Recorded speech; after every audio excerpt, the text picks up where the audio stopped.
અને ગૌ માતાના લાભાર્થે કથાનું આયોજન છે. એમાં યથાશક્તિ નાના મોટી મદદ કરવા શ્રાવણ મહિનામાં ઉપસ્થિત થયા ત્યારે આપ સૌને નમન અને વંદન કરું છું. શ્રાવણ મહિનાની શુભેચ્છાઓ પાઠવું છું.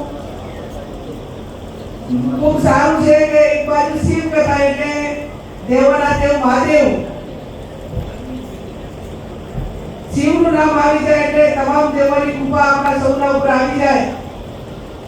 આપણે રોજિંદાના જીવનમાં હર હંમેશા કોઈ જવાબદારી સ્વીકારવી પડે કે નિર્ણય લેવો પડે ત્યારે કઠોર ભાવે પણ આપણે ઘણા કહેતા વાત સ્વીકાર કરીને એમ કહેવું પડે કે જેમ ભગવાન શંકરે ઝેર પીધું એમ ઝેર પીને પણ અમે કહીએ એમ કરવું પડશે.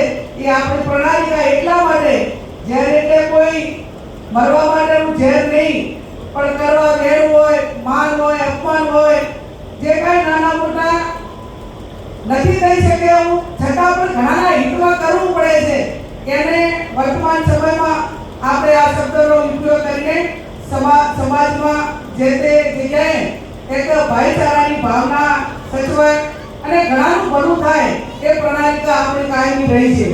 અને આજે શ્રાવણ મહિનામાં ગૌશાળા નિમિત્તે જ્યારે કથાનું આયોજન કર્યું છે ત્યારે મારો હંમેશા સ્વભાવ કાયમનો પ્રેમ સ્નેહ અને લાગણી બચપણથી રહી છે. લોકસભામાં ગૌ માતાને રાષ્ટ્રીય માતાનો દરજ્જો મળે એ વાત પણ પહેલી વખત આ 75 વર્ષની અંદર સંસદના ગૃહમાં મુકાણી.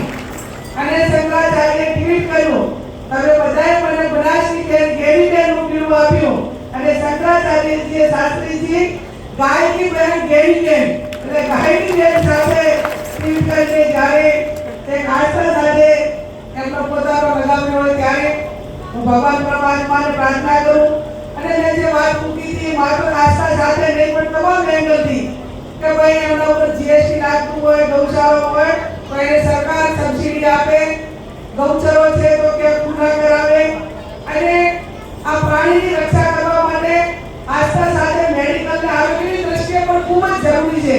આ તમામ એંગલથી વાત કરીને જ્યારે સંસદમાં મૂકી ત્યારે અનેક સંસદ સભ્યોએ અભિનંદન આપ્યા અને હું તો એટલા સુધી કહું છું કે હું લોકસભા જીતી હોય અને અભિનંદન મળ્યા એ કદાચ બનાસકાંઠા ગુજરાતના મળ્યા છે, પણ ગૌ માતાની વાત મૂકી ત્યારે આખા ભારતમાંથી મને અભિનંદન અને આભાર વ્યક્ત કરવા માટે કરીને ફોન આવ્યો.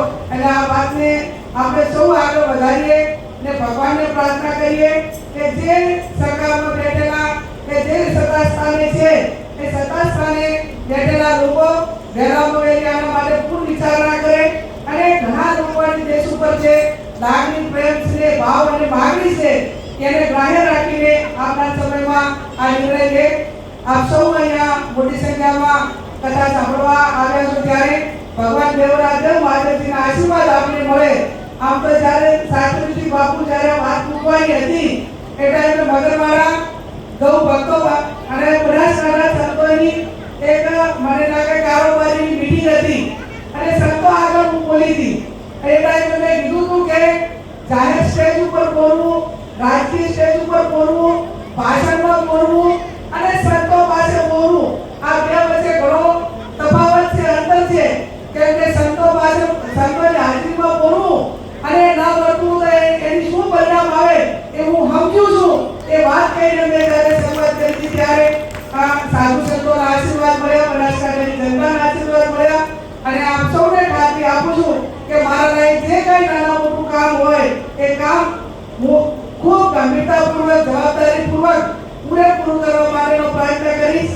આ ગૌશાળા નિમિત્તે મારી સંસદની ગ્રાન્ટમાંથી ભૌતિક સુવિધાઓ માટે 3 લાખ રૂપિયાની ગ્રાન્ટની જાહેરાત કરું છું.